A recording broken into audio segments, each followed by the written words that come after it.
what's going on, everybody? This is Pastor Shay, aka Chaplain G, coming back at y'all with another word of encouragement for today.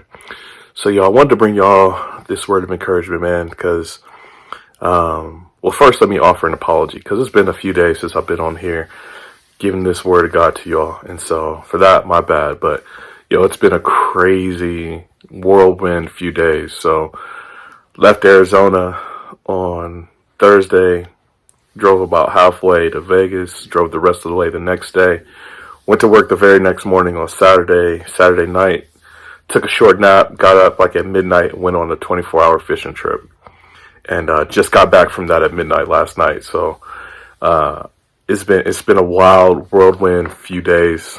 So my apologies for not being on top of it, but I'm here now. I'm back. Ready to give y'all more of this Bible, man, because I think it's needed in the times we live in. And man, on the fishing trip, right? So there was some long boat rides. We went down to like the San Francisco Bay and went out past like Alcatraz off to some islands out there, and some pretty good fishing, man.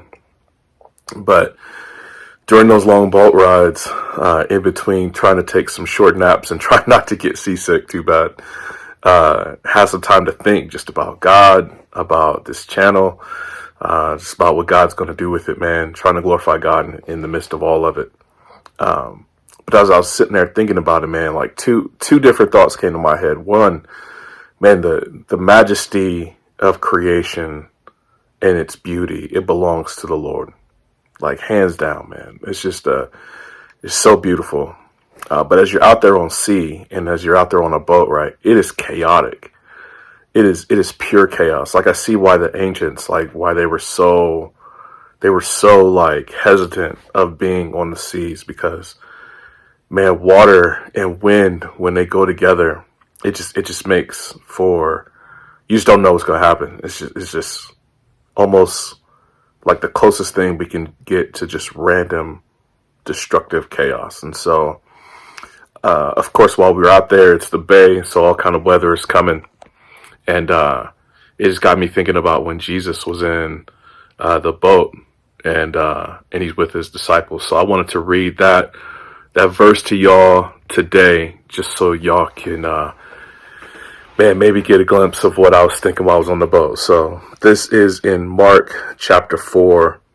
I'm going to pick it up in verse, 35.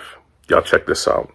It says, "On that day, when evening had come, he said to them, 'Let us go across to the other side.'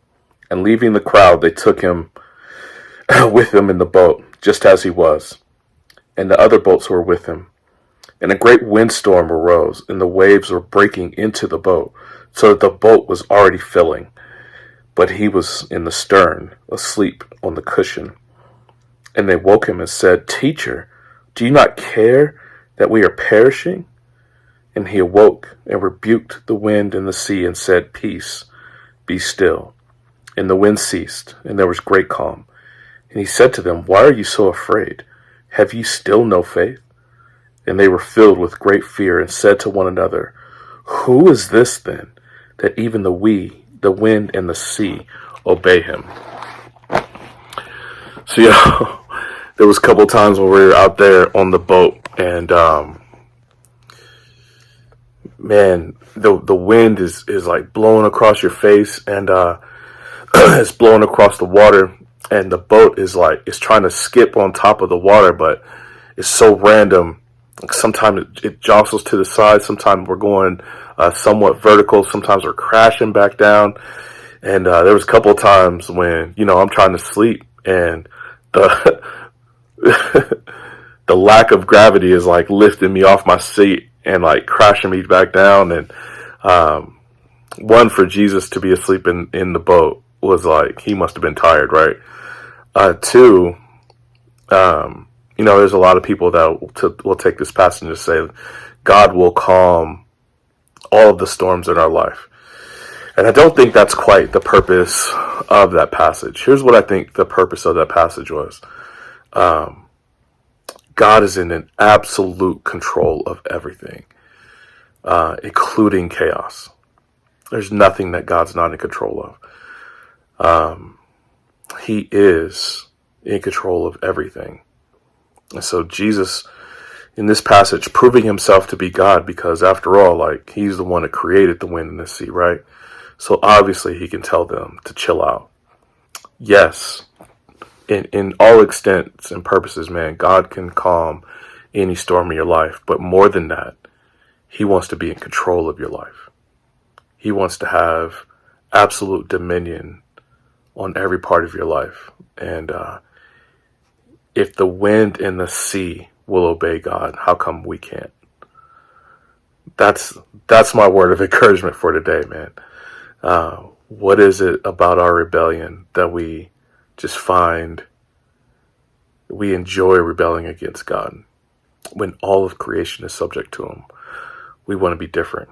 And so my word of encouragement for you today is find a spot and think through what part of my life do I need to let God just have? Not that he can calm it and then give it back to me, but I could just give it to him. Think through that. I've been thinking through that, man. Just there's some stuff where I'm just like, man, there's nothing I can do about this, and so God, I'm just gonna need you to take it. I'm gonna need you where I think I'm perishing. I need you to just take this chaos and make it subject to you. So, that's what I got for today. I hope y'all doing good, man. Definitely, I'm gonna be getting some sleep these next couple days, because in a way, like, my ship is still doing like this, right? Like my I'm still on the boat like this. But I hope y'all doing good, man. Hope this word of encouragement was good for you. Please make sure to like, share, subscribe. We'll keep doing it over here. I love y'all. Hope y'all doing good. And until next time, grace and peace.